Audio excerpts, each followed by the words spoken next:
Welcome to CAM Look, your daily dose of the Cincinnati Art Museum. Each weekday, a staff member or a volunteer will be sharing an object from the permanent collection and posing some questions for discussion. Tune in every day at 10 a.m. for new work and a new conversation. Hi, my name is Carol, and I'm a docent at the Cincinnati Art Museum, and I want to tell you about some superheroes. I feel absolutely barraged by new ones. They're the fellows who have these beautiful costumes, and they, of course, are the good guys who always overcome the bad guys. People like Superman and Superwoman have been popular for a long time, but they cannot hold a candle to Hercules. We know that name just as people did thousands of years ago. The Cincinnati Art Museum has 3 representations of Hercules.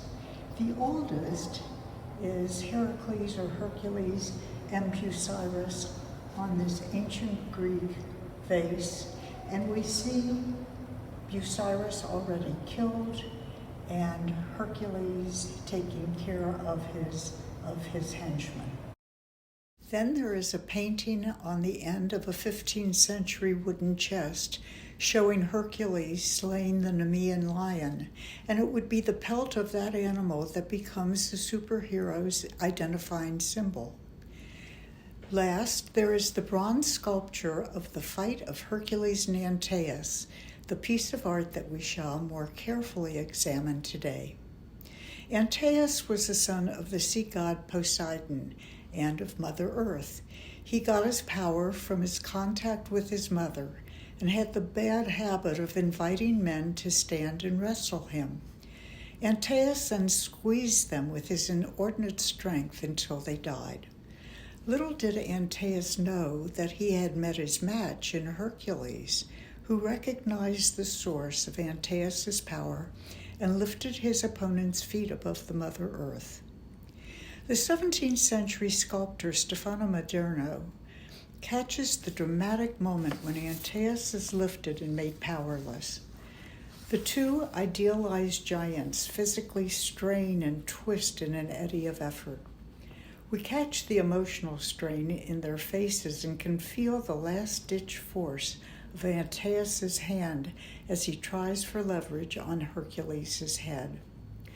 Moderno chose Hercules as the subject of the sculpture because he knew that mythology was popular with the 17th century aristocracy, the Italian patrons of the time. He recognized that high drama was of interest and also knew that by placing the Nemean lion skin toward the base of the sculpture, that the viewers of the time could identify who was involved in this fatal fight. The sculpture is monumental in feeling, with these 2 huge men grappling with one another. You might be surprised to learn that, in fact, it is less than 2 feet high. Its size made an ideal piece to be placed in the home of a wealthy family. Stefano Moderno was one of the most famous sculptors in Italy in the early part of the 17th century. We're lucky to have Hercules and Antaeus in the Cincinnati Art Museum collection because it's one of very few of Moderno's sculptures to be found outside of Italy at this time. When you get to the museum, walk around this piece and ask yourself how the artist made this sculpture seem so action-packed. Why do you think that the idea of a superhero like Hercules continues to be popular even today?